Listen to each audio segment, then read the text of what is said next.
માર્ગ અકસ્માતમાં વધારા માટે મૂળ રૂપે એન્જિનિયર જવાબદાર નીતિન ગડકરીનું ચોંકાવનારું નિવેદન। કેન્દ્રીય મંત્રી નીતિન ગડકરી ગુરુવારે દિલ્હીમાં આયોજિત એક કાર્યક્રમમાં ભાગ લેવા પહોંચ્યા હતા। દરમિયાન સભાને સંબોધિત કરતી વખતે નીતિન ગડકરીએ ફરી એકવાર માર્ગ અકસ્માતોનો ઉલ્લેખ કર્યો। આ અંગે વાત કરતા તેમણે કહ્યું કે આ આપણા માટે સારું નથી કે ભારતમાં આપણે માર્ગ અકસ્માતો સંબંધિત ઘણી ગંભીર સમસ્યાઓનો સામનો કરી રહ્યા છે।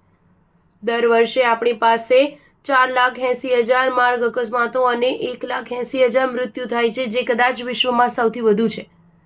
આમાંના 66.4% મૃત્યુ 18 થી 45 વર્ષની વયના જૂથના લોકોના છે અને આના કારણે જીડીપીને નુકસાન થાય છે। જીડીપી 3%માં ઘટાડો થાય છે। નીતિન ગડકરીએ કહ્યું કે ડોક્ટરો, એન્જિનિયરો અને સૌથી અગત્યનું પ્રતિભાશાળી યુવાનોની ખોટ ખરેખર આપણા દેશ માટે એક મોટી ખોટ છે। આ તમામ દુર્ઘટનાઓ માટે સૌથી મહત્વપૂર્ણ દોષી સિવિલ એન્જિનિયર છે। હું દરેકને દોષ નથી આપતો, પરંતુ 10 વર્ષના અનુભવ પછી હું આ નિષ્કર્ષ પર આવ્યો છું કે સૌથી વધુ ગુનેગાર તે લોકો છે જેઓ ડીપીઆર અને હજારો પ્રોજેક્ટમાં ભૂલ કરી રહ્યા છે। Global road infratech summit and એક્સપોને સંબોધતા કેન્દ્રીય મંત્રીએ જણાવ્યું હતું કે માર્ગ સલામતીના પગલાં સુધારવાની તાતી જરૂર છે।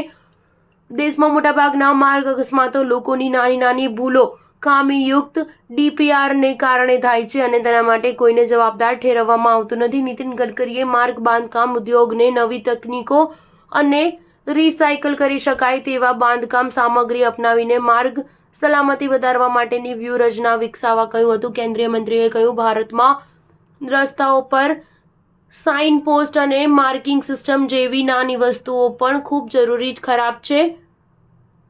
આપણે સ્પેન, ઓસ્ટ્રિયા અને સ્વિટ્ઝરલેન્ડ જેવા દેશો પાસેથી શીખવાની જરૂર છે। ભારતમાં સૌથી ખરાબ ગુણવત્તાવાળા ડીપીઆર બનાવવામાં આવે છે। મને લાગે છે કે માર્ગ અકસ્માતમાં વધારા માટે મૂળભૂત રીતે એન્જિનિયરો જવાબદાર છે। તેથી મુખ્ય સમસ્યા રોડ એન્જિનિયરિંગ અને ખામીયુક્ત આયોજન અને ખામીયુક્ત ડીપીઆર છે।